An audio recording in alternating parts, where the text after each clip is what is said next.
I guess, the big thing that's been coming out now is Trevor Zegras kind of looks like he's back to the guy that Anaheim thought they had, right? Kind of looks like the guy that mostly I would assume the Flyers were really hoping they were going to get, the guy that they coveted for years and they were able to bring to town at what is very clearly an easy, very, very low cost relative to what that trade was. What have you seen so far from Trevor Zegras?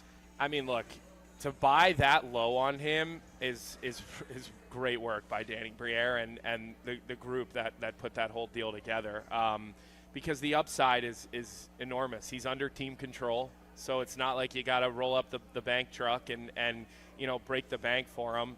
And look, I know watching him and seeing, maybe it was four or five games ago, that play he makes when he's getting mauled behind the net by two players. Neither of them have a good stick on the play, and he's still able to get his stick on that puck. He gets it out to Sean Couturier, I believe it was, kind of through the slot.